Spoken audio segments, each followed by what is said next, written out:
لائیں کہیں کہ ہمارا رب اللہ ہے، پھر اس پر جم جائیں۔ ان پر فرشتوں کا نزول ہوتا ہے، نہ کوئی غم کرو نہ خوف، خوشیاں مناؤ جنت کی جس کا تم سے وعدہ کیا گیا تھا۔ اللہ کی ربوبیت پر اطمینان جب انسان کو ہو جاتا، میرا رب اللہ ہے، ربی اللہ، انسان کے لیے نہ کوئی کھٹکا، نہ کوئی خطرہ، نہ کوئی خوف، نہ کوئی حزن۔ جو کچھ ہو رہا ہے کس کے اذن سے ہو رہا ہے؟ اللہ کے اذن سے۔ اللہ کے اذن کے بغیر پتا تک نہیں ہلتا۔ یہ کوئی اندھا بہرا مادہ نہیں ہے جس سے مجھے کوئی خوف ہو۔ اندھا بھینسا چلا آ رہا ہو اس سے تو ڈرنے کا ہر انسان کو ڈرنا چاہیے، نہ معلوم کس کو ٹکر مار دے۔ لیکن نہیں، اس کائنات کو چلانے والا ایک سمیع و بصیر خدا ہے، وہ جو میرا دوست ہے، میرا ولی ہے۔ اللہ ولی الذین آمنوا یخرجہم من الظلمات الی النور۔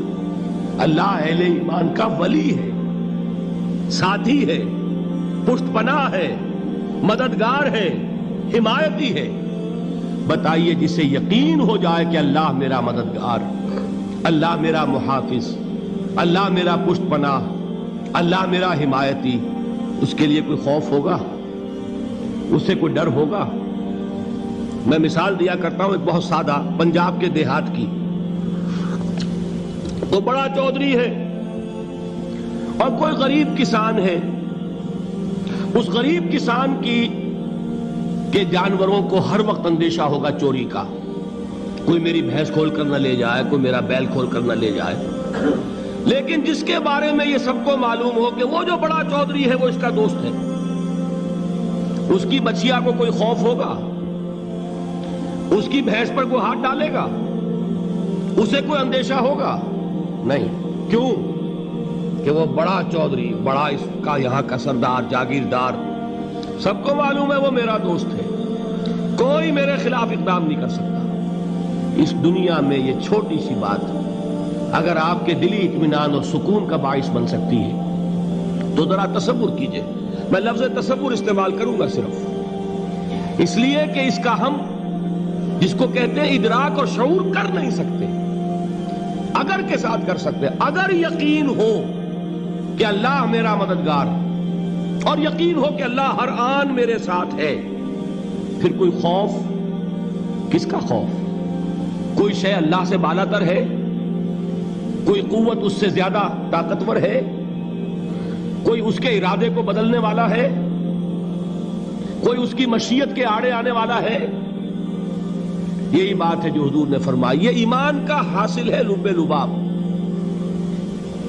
کہ دیکھو اچھی طرح اس بات کو ذہن نشین کر لو، اگر تمام انسان مل کر تمہیں کوئی نقصان پہنچانا چاہے نہیں پہنچا سکتے، مگر جو کچھ اللہ نے لکھ دیا ہو، اور تمام انسان مل کر تمہیں کوئی نفع پہنچانا چاہے نہیں پہنچا سکتے، مگر وہ شے جو اللہ نے طے کر دی۔ آپ پھر میں کہوں گا ذرا طاری کیجئے، اسے فرض کیجئے، اسے سوچئے۔ اگر اس حدیث پر ہمارا دل ٹھکا ہوا ہو تو کسی سے ڈر ہوگا؟ یہ مجھے نقصان نہ پہنچا دے، یہ میری رپورٹ خراب نہ کر دے، یہ میری انکریمنٹ نہ رکوا دے، یہ میرا یہ نہ بگاڑ دے، یہ میرے یہ نقصان نہ پہنچا دے۔ اس کا ڈر، اس کا ڈر، اس کا خوف، اس کی خوشامد، اس کے لیے جا کر طرح طرح سے اپنی عزت نفس کو ذلیل کروانا اس کے سامنے، یہ سب کچھ کیوں کرتا ہے انسان؟ جب سمجھتا ہے کہ اس کے ہاتھ میں میرا کوئی نفع ہے، اس کے ہاتھ میں میرے لیے کوئی ضرر ہے، یہ مجھے کوئی غضب پہنچا سکتا ہے، یہ مجھے کوئی نقصان پہنچا سکتا ہے، یہ میرا کوئی کام بنا سکتا ہے، یہ میری کوئی ضرورت پوری کر سکتا ہے، اسی کا نام شرک ہے۔ جہاں آپ نے یہ سمجھا کہ غیر اللہ کے اندر کوئی طاقت موجود ہے، وہی شرک ہے۔ بتوں سے تجھ کو امیدیں، خدا سے نومیدی، مجھے بتا تو صحیح اور کافری کیا ہے؟ شرک تو یہ ہے۔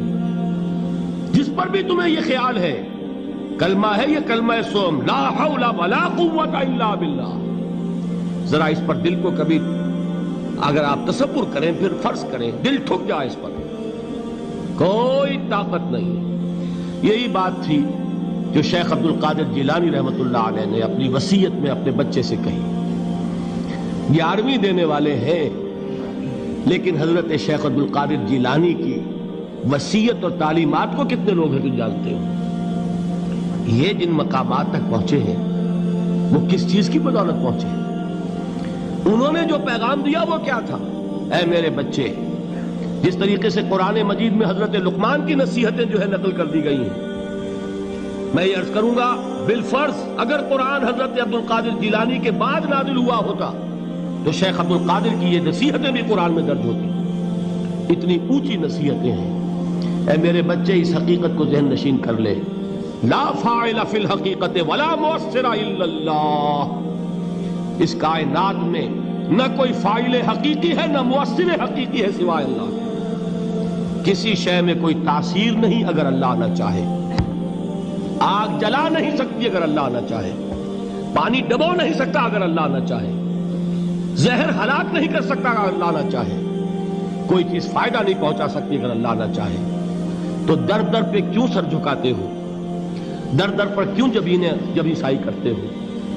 سب کے سامنے کیوں ہاتھ پھیلاتے ہو؟ ایک اللہ سے مانگو. ایک اللہ کے سامنے زمین پر اپنی جبین رکھو. لا فاعل فی الحقیقت ولا مؤثر الا اللہ. نظر آتا ہے ہمیں کہ پانی پیاس بجھا دیتا ہے. پیاس بجھانے کی صلاحیت پانی میں نہیں ہے، اللہ کے اذن سے. کھانا بھوک مٹا دیتا ہے. بھوک مٹانے کی صلاحیت کھانے میں نہیں ہے، اذن رب میں. دیکھیے یہی یقین تھا. حضرت موسیٰ علیہ السلام کا واقعہ یاد کیجئے. سامنے سمندر آ گیا ہے. قوم دیکھتی ہے پیچھے کہ گرد و غبار کا طوفان ہے. معلوم ہوا کہ فرعون اپنے لشکر سمیت آ گیا ہے. لشکر جب چلتا تھا تیز رفتاری کے ساتھ تو گرد و غبار کا جو طوفان اٹھتا تھا اس کا تصور کیجئے. اور لمحہ بلمحہ وہ قریب آ رہا ہے. پوری قوم نے کیا کہا؟ اے موسیٰ انا لمدرکون. اے موسیٰ ہم کو پکڑے گئے. قرآن مجید نے تو یہاں وہ باتیں نہیں لکھی ہیں، لیکن تورات میں یہ درج ہے کہ بنی اسرائیل جھگڑنے لگے، دست و گریبان ہو گئے موسیٰ کے ساتھ. موسیٰ ہمیں یہاں مروایا لا کر، اس سے تو ہم ہی بہتر تھے. وہاں کھانے کو ملتا تھا، زندگی تو تھی، بیگار ہم کر رہے تھے، موت تو نہیں تھی. اب جو کچھ ہوگا اس کا تصور کرو، جس طریقے سے ہمارے ٹکڑے اڑائے جائیں گے.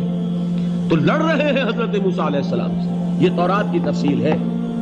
قرآن میں صرف اتنا آیا ہے، پریشان ہو کر انہوں نے کہا انا لمدرکون. موسیٰ ہم تو پکڑے گئے.